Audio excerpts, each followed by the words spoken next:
Пролетта и променливото време носат стомачни вирози пропратени со диареја и повраќање. Токму на овие симптоми периодов најмногу се жалат пациентите, велат лекарите.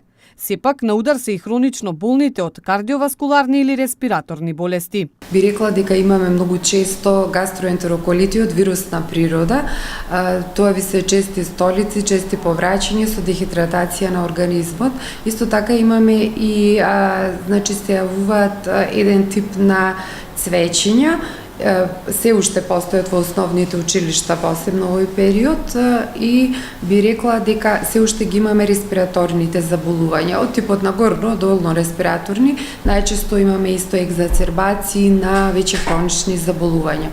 Значи, помина периодот на грипот, на инфлуенцата, на вирусите, и сега имаме некој друг тип на заболувања и нормално оние хронични заболувања што ги имаме од кардиолошка природа и останата природа. Во моментов ви ги кажав кои се акутните инфективни заболувања што ги полнат нашите амбуланти. Периодов на трпезата често се раноградинарските култури, па лекарите советуваат зеленчукот и овошјето убаво да се мијат, а и воопшто храната правилно да се обработува. Мора многу да се внимава, не само при обработка на храната, значи се подразбира дека штом се купува зеленчук, овошје мора добро да е измиен, мора добро да доволно долго да се приготви, да се чува во соодветни услови ако е храната нели останата.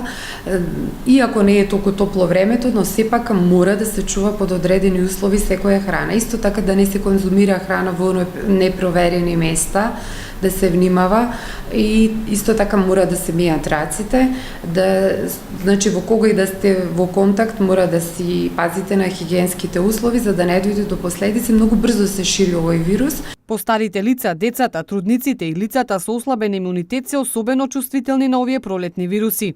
Сепак, најмногу треба да внимаваат најмладите, односно учениците и дечињата кои одат во градинка.